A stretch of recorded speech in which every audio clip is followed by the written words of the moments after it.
이번이 가설알리 ಹಂಕಾಸುದಾರ Jeffrey ಜೆಪ್ಸ್ಟಿನ್ ಅವರ ಬಂಧನವು ದುರುಪಯೋಗ, ಸವಲತ್ತು ಮತ್ತು ಅಧಿಕಾರ ಗುಪ್ತ ಜಗತ್ತನ್ನು ಬಹಿರಂಗಪಡಿಸಿತು. ಇದು ಉನ್ನತ ಸಮಾಜ ಅಡಿಪಾಯವನ್ನು ಅಲುಗಾಡಿಸಿತು. ಅವರ ಕಸ್ಟಡಿ ಸಾವಿನಿಂದ ಹಾಸ್ಯ ಮತ್ತಷ್ಟು ಹೆಚ್ಚಾಯಿತು. ಇವನ್ ಇಶಿನ್ಯುಕ್ ಅವರೆಗೂ ಉತ್ಕರ್ಗಳಿಗಾಗಿ ಜಾಗತಿಕ ಬೇಡಿಕೆಗಳನ್ನು ಹುಟ್ಟುಹಾಕಿತು. ಚಾಪ್ಸ್ಟಿನ್ ಬೆಲ್ಸ್ ಎಂದು ಕರೆಯಲ್ಪಡುವ ಲಕ್ಷಾಂತರ ಪುಟಗಳ ದಾಖಲೆಗಳ ಬಿಡುಗಡೆಯು ಸ್ಪಷ್ಟತೆಯನ್ನು ನೀಡಿದೆ.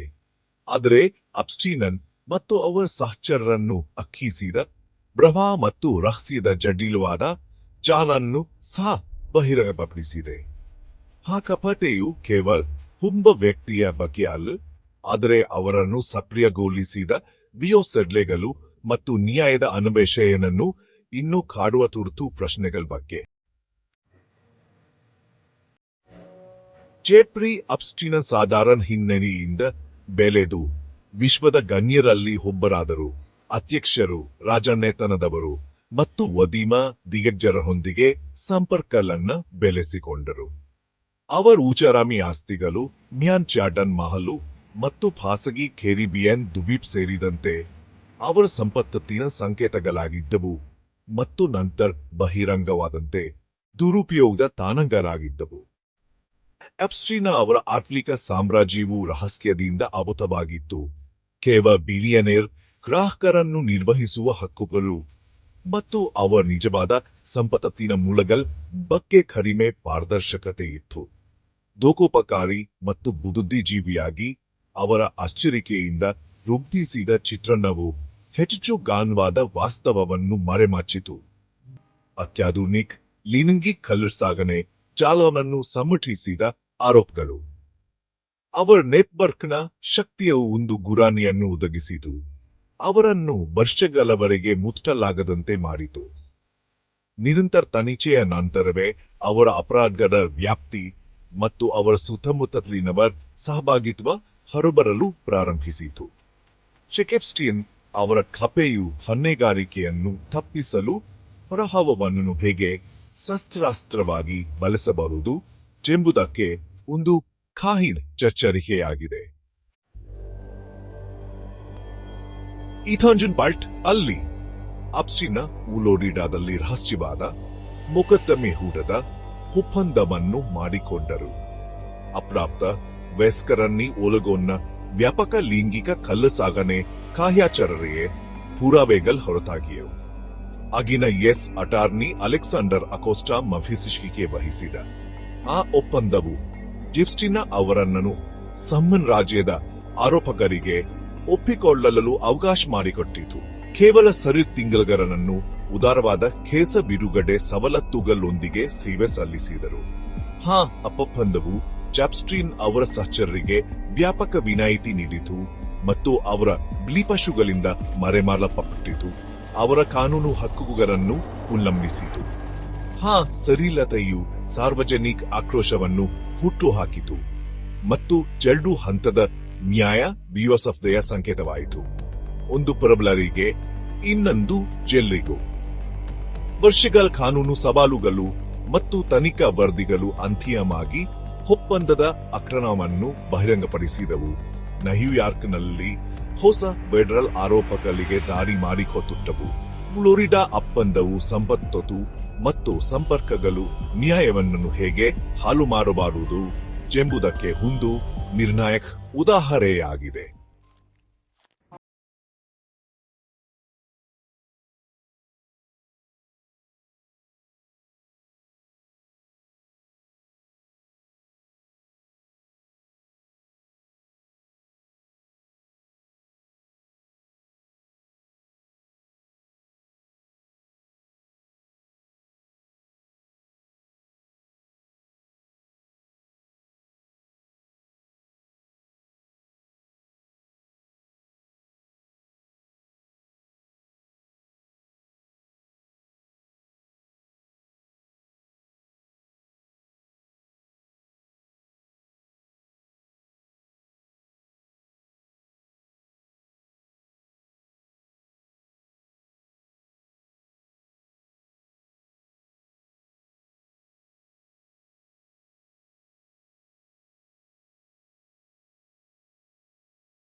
ಆಘಾತಕಾರಿ ತೀರ್ವು ಪಡೆಯುವವರೆಗೆ. ಆಗಸ್ಟ್ ಎಕ್ ಇದನ್ ಈಕಾವ್ಸ್ ರಂದು ಅಪ್ಸ್ಟ್ರೀನನ್ ತಮ್ಮ ಜೈಲು ಕೋಶದಲ್ಲಿ ಸತ್ತಿರುವುದು ಕಂಡುಬಂದಿತು. ಅಧಿಕೃತವಾಗಿ ಆತ್ಮಹತ್ಯೆ ಎಂದು ತೀರ್ಮಾನಿಸಲಾಯಿತು. ಅವರ ಸಾವು ನಿದ್ರಿಸೋತತ್ತಿದ್ದ ಕಾವಲುಗಾರರು ಅಸಮರ್ಪಕ ಕ್ಯಾಮೆರಾಗಳು ಮತ್ತು ಅವರ ಕೋಶ ಸಂಗಾತಿಯನ್ನು ತೆಗೆದುಹಾಕುವಂತಕ ಭದ್ರತಾ ಲೋಪಗಳ ಸರಣಿಯ ನಂತರ ವ್ಯಾಪಕ ಅನುಮಾನ ಮತ್ತು ಪಿತೂರಿ ಸಿದ್ಧಾಂತಗಳನ್ನು ಹೆಚ್ಚಿಸಿತು. ಅಧಿಕೃತ ತನಿಖೆಗಳು ತೀವ್ರ ನಿರ್ಲಕ್ಷ್ಯವನ್ನು ಉಲ್ಲೇಖಿಸಿದವು, ಆದರೆ ಕೊಲೆಯ ಯಾವುದೇ ಪುರಾವೆಗಳನ್ನು ಕಂಡುಹಿಡಿಯಲಿಲ್ಲ. ಆಪ್ಸ್ಟೀನ್ ಸಾಕ್ಷಿಯಾಗಿ ಕರೆದು ಹೋಗಿದ್ದು ಅವರ ಆರೋಪಕರಿಗೆ ವಿಚಾರಣೆಯನ್ನು ನಿರಾಕರಿಸಿತು ಮತ್ತು ಅನೇಕ ಪ್ರಶ್ನೆಗಳಿಗೆ ಉತ್ತರವಿಲ್ಲದೆ ಉಳಿಸಿತು.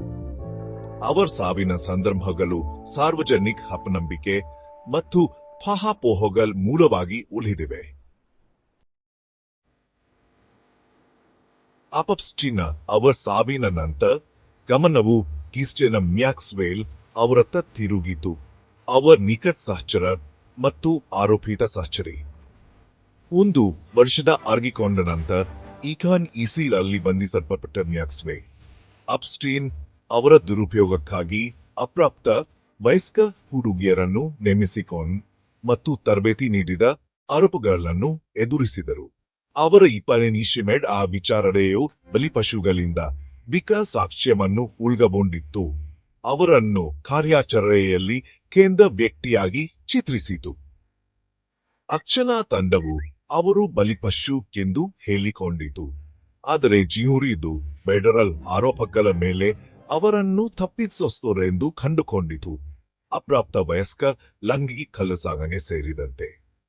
ಮ್ಯಾಕ್ಸ್ವೆಲ್ ಅವರ 20 ವರ್ಷಗಳ ಶಿಕ್ಷೆಯು ಆಪ್ಸ್ಟೀನ್ ಅವರ ಆಂತರಿಕ ವಯಕ್ಕೆ ಹೊಣೆಗಾರಿಕೆಯ ಅಪರೂಪದ ಕ್ಷಮನ್ನು ಗುರುತಿಸಿತು, ಆದರೆ ಅವರ ದೋಷಾರೋಪಣೆಯು ವಿಶಾ ನೆಟ್ವರ್ಕ್ ಬಗ್ಗೆ ಅನೇಕ ಪ್ರಶ್ನೆಗಳಿಗೆ ಉತ್ತರವಿಲ್ಲದೆ ಉಳಿಸಿತು.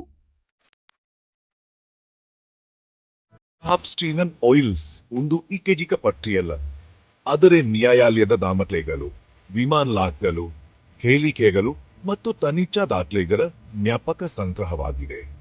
ಈತಾವನ್ ಇಶಿಬೈಲ್ ಆ ಪಾರದರ್ಶಕತೆ ಕಾಯ್ದೆಯಿಂದ ವೇಗಗೊಂಡ ಅವುಗಳ ಬಿಡುಗಡೆಯು ಆಪ್ಸ್ಟೀನ್ ಅವರ ಜಗತ್ತಿಗೆ ಅಭೂತಪೂರ್ವ ಒಳನೋಟವನ್ನು ನೀಡಿದೆ. 3 ಮಿಲಿಯನ್ ಪುಟಗಳು ಮತ್ತು ಸಾವಿರಾರು ವಿಡಿಯೋಗಳು. ಆದಾಗ್ಯೂ ಫೈಲ್ಗಳು, ಪರಿಶೀಲಿಸಿದ ಪುರಾವೆಗಳು, ಸಾಬೀತಾಗದ ಆರೋಪಗಳು ಮತ್ತು ದಿನನಿತ್ಯದ ಸಾಮಾಜಿಕ ಸಂಪರ್ಕಗಳ ಮಿಶ್ರಣವನ್ನು ಒಳಗೊಂಡಿದೆ. ಕೇವಲ ವಿಮಾನ ಲಾಗ್ ಅಹುವ ಹೇಳಿಕೆಯಲ್ಲಿ ಕಾಣಿಸಿಕೊಳ್ಳುವುದು ತಪ್ಪು ಕೆಲಸವನ್ನು ಸಾಬೀತುಪಡಿಸುವುದಿಲ್ಲ. ಸಂದರ್ಭ ಮತ್ತು ಪರಿಕರಣವು ಅತ್ಯಗತ್ಯ. ಈ ಪಾಯಿಂಟ್ ಇಶಿನುಕ ಹತ್ತಿಗೆ ಫೈಲ್ಗಳು ಹೊಸ ಮೊಕದ್ದಮೆಗಳ ಅಲೆಯನ್ನು ಪ್ರಚೋದಿಸಿ ಮತ್ತು ನ್ಯಾಯಾಂಗ ಇಲಾಖೆಯು ಯಾವುದೇ ನಿರ್ದಿಷ್ಟ ಗ್ರಾಹಕರ ಪಟ್ಟಿ ಅಸ್ತಿತ್ವದಲ್ಲಿಲ್ಲ ಎಂದು ಸ್ಪಷ್ಟಪಡಿಸಿದೆ. ದಾಖಲೆಗಳು ತನಿಖಾಧಿಕಾರಿಗಳು ಮತ್ತು ಸಾರ್ವಜನಿಕರಿಗೆ ಒಂದು ಸಂಪನ್ಮೂಲವಾಗಿದೆ, ಆದರೆ ಊಹಾಪೋಹದಿಂದ ಸತ್ಯವನ್ನು ಪ್ರತ್ಯೇಕಿಸಲು ಎಚ್ಚರಿಕೆಯ ಪರಿಶೀಲನೆಯ ಅಗತ್ಯವಿದೆ. ಅವು ತೀರ್ಪುಗಳಲ್ಲ, ಆದರೆ ಸುಳಿವುಗಳನ್ನು ನೀಡುತ್ತವೆ ಮತ್ತು ಸತ್ಯದ ಹುಡುಕಾಟ ಮುಂದುವರಿಯುತ್ತದೆ. ವರ್ಷಗಳ ತನಿಖೆ ಮತ್ತು ದಾಖಲೆಗಳ ಬಿಡುಗಡೆಯ ಹೊರತಾಗಿಯೂ ಪ್ರಮುಖ ಪ್ರಶ್ನೆಗಳು ಉಳಿದಿವೆ. ಈಥಾಂಜನ್ ಪಾಡ್ರಲ್ಲಿ ಅಪ್ಸ್ಟೀನ್ ಅವರಿಗೆ ಅಂತ ಸರಳವಾದ ಒಪ್ಪಂದವನ್ನು ಈಕೆ ನೀಡಲಾಯಿತು ಮತ್ತು ಅವರ ರಕ್ಷಣೆಯಿಂದ ಬೇರೆ ಯಾರು ಲಾಭ ಪಡೆದರೆ ಜೈಲಿನಲ್ಲಿನ ವಿನಾಶಕಾರಿ ಬಿಪೋಲಿಯಗಳು ಅವರ ಸಾವಿಗೆ ಹೇಗೆ ಕಾರಣವಾಯಿತು ಮತ್ತು ಅವರೊಂದಿಗೆ ಯಾವ ರಹಸ್ಯಗಳು ಸತ್ತವು. ಅಪ್ಸ್ಟೀನ್ ಹೋಲ್ಸ್ನ ಸಂಪೂರ್ಣ ವಿಷಯಗಳನ್ನು ಇನ್ನೂ ಪರಿಶೀಲಿಸಲಾಗುತ್ತಿದೆ. 1 ಮಿಲಿಯನ್ಗಿಂತಲೂ ಹೆಚ್ಚು ದಾಖಲೆಗಳು ಇನ್ನೂ ಬಿಡುಗಡೆಯಾಗಿಲ್ಲ. ಆ ಕ್ಯಾಮೆರೆಯು ಅನಿಯಂತ್ರಿತ ಅಧಿಕಾರದ ಅಪಾಯಗಳು ಮತ್ತು ದುರ್ಬಲರನ್ನು ರಕ್ಷಿಸಲು ಉದ್ದೇಶಿಸಿರುವ ಸಂಸ್ಕೃತಿಗಳ ವಿಫೋಲಿಗಳ ಬಗ್ಗೆ ಒಂದು ಎಚ್ಚರಿಕೆಯ ಕಹಳೆಯಾಗಿದೆ. ನಿಜವಾದ ಮುಕ್ತಾಯಕ್ಕೆ ನಿರಂತರ ಪಾರದರ್ಶಕತೆ, ಹೊಣೆಗಾರಿಕೆ ಮತ್ತು ಸತ್ಯಗಳ ನಿರಂತರ ಅನ್ವೇಷಣೆ ಅಗತ್ಯವಿದೆ.